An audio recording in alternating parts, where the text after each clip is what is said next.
Now we want to talk about the union aspect of all of this. Now, last Thursday, a big announcement about local unions. John Madewell joins us with all of that. John. Well, Josh, you know, after that announcement happened of the opening of the Local 42 office, you had today's announcement, and the UAW top brass told me today that that was not coincidence. And, of course, they are very excited about the days ahead. Local 42 is located in the IBEW building.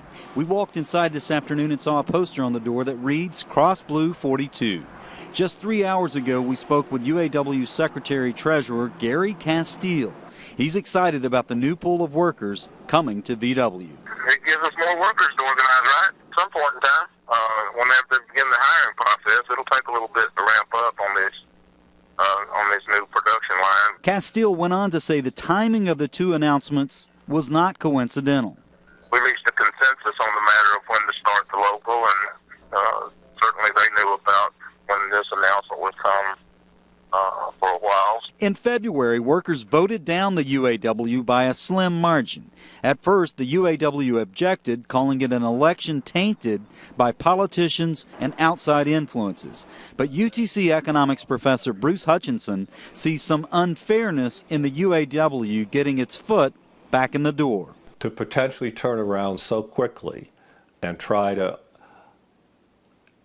reunionize, I think is unfair to the winning side. The UAW says it won't go down that exact road again. We're not interested in going to another vote.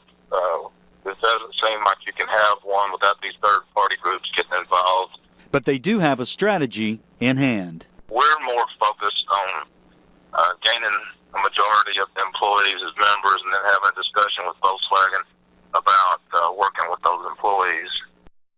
Now, Casteel says the Local 42 will try to gain membership by going worker to worker, and they have already done that. He tells me that they have gained hundreds of members, and I asked him to explain what he means by hundreds. He wouldn't get into specifics, saying that is between the Local 42 and the workers themselves. And the way they're going about this Local 42, this is the way they did it back in the 1930s and 40s, back in Michigan when union membership was not very popular, so they went this route. Now, we all know about what happened back in February as well, so they really do have a long way to go. They've gone more of a grassroots effort, and Mr. Casteel told me today what the end goal is to be able to get a seat at the Works Council, as all of the other plants globally do have a seat at the Works Council where they can express their concerns with top-level management. And that vote that they lost back in February, now they have a lot more work to do, not just grassroots like you mentioned, but with the workforce doubling, even more people you got to get on board. Right, exactly. And another thing they have to do with the Local 42 starting up right now is the election of officers and putting people in place to try to keep that as a tight unit and work the grassroots in an effective way. All right, John Madewell, thanks so much for that. We do appreciate it.